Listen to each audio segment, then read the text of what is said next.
ఎవడే సుబ్రహ్మణ్యం మహానటి చిత్రాల తర్వాత నాగా అశ్విన్ రూపొందిస్తున్న సినిమా కల్కి 2898 ఏడి.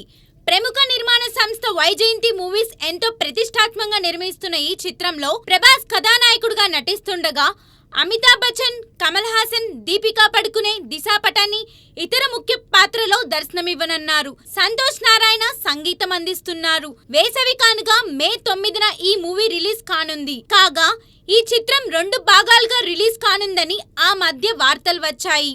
లేటెస్ట్ బజ్ ఏంటంటే సినిమాటిక్ యూనివర్సల్లా కల్కి 2898 ఏడిని ప్లాన్ చేశారని, మొత్తంగా 9 పార్ట్స్ గా కల్కిని డిజైన్ చేస్తున్నారని బజ్.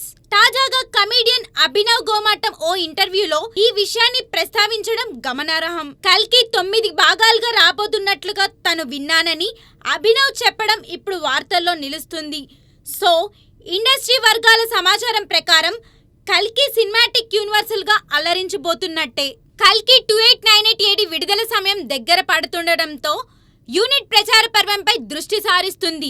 ఇందులో భాగంగా మహాశివరాత్రి కానుకగా మార్చి 8న టీజర్ ని రిలీజ్ చేయాలని టీం ప్లాన్ చేసిందంట. అంతేకాదు ఈ టీజర్ రన్ టైం కూడా లాక్ అయిందంట.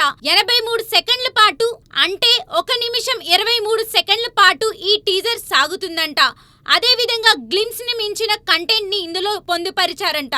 మరి పాన్ వరల్డ్ గా మూవీ రాబోతున్న కల్కి 2898 ఏడి బాక్సాఫీస్ ముంగట ఏ స్థాయిలో సంచలనం సృష్టిస్తుందో చూడాలి.